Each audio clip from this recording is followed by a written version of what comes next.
Hello everyone and welcome back for the last floor of The Last Night. You might notice the music hasn't changed any, but again, the game's only an hour and a half long, so oh my god. So yes, hopefully you can see that things changed quite a bit. Now there are bullets actually covering the screen, and enemy types that we've gotten used to have changed up completely. Those purple pterodactyls that previously only fired one shot at a time now fire a flurry of shots all at once. There's also a new variation of the orb enemy, which moves in a really wide circle around us. After you realize the way it moves, it's not too difficult to deal with, and you can probably hit it while it comes towards you. The worst thing you can do is try to move the same way you would if you were dodging a normal orb, because if you do that, you're likely to get hit. This may seem a bit overkill, the abundance of bullets, I mean, but you have to remember that you can scoop bullets out of the way using your charged attack. So if you're ever just unable to deal with a flurry of bullets coming your direction, you can just swipe them out of the way. That wasn't very nice, Mr. Orb. You're supposed to do a wide circle. You might also notice that the knights have gotten a lot faster and more aggressive, which is painful in a lot of ways. So if the game seemed it was a bit too easy earlier, well, it wasn't, but it's especially not easy now. The most important thing is to keep as much health as possible for the boss fight, because the boss fight, the final boss, is a bit of a doozy. That's kind of funny. A bit of a doozy is an understatement. It's a really difficult fight. We have our strength all the way upgraded, so now we've been upgrading our vitality for the final boss. Our dexterity is fun to play with, but we don't need it for the final boss. Now, you could definitely beat the boss with 30 health, and I have done so in a former life. But it took many retries. Every other boss in this game can easily be beaten with the default 30 health, except for this one.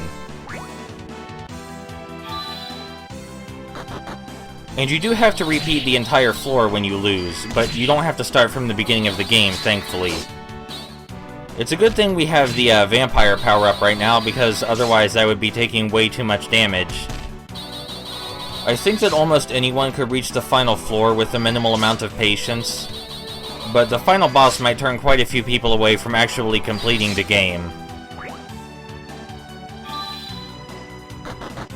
Here's the final room before the boss, and it's actually not that bad, in spite of me getting, stuck in the corner and getting the shit pounded out of me.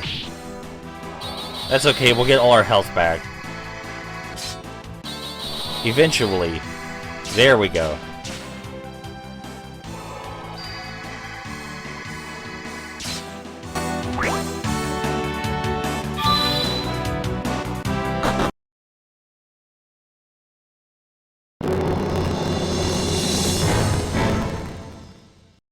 So this is exactly like that other big dragon we fought last video, except all of his attacks are tripled, as you're seeing, because there are 3 heads. This includes the attacks that normally triple when he gets to half health. So that means that his tripled attacks are also tripled, and also 3 claw swipes, which is hell.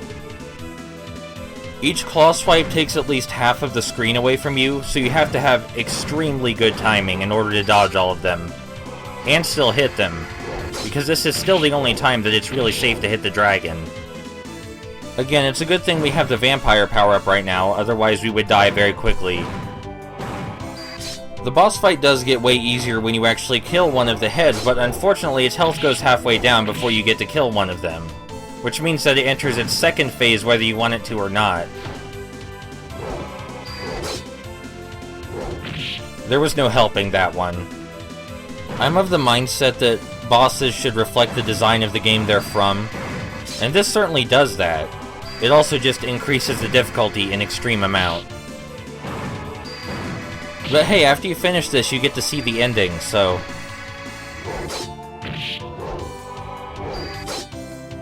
Oh boy.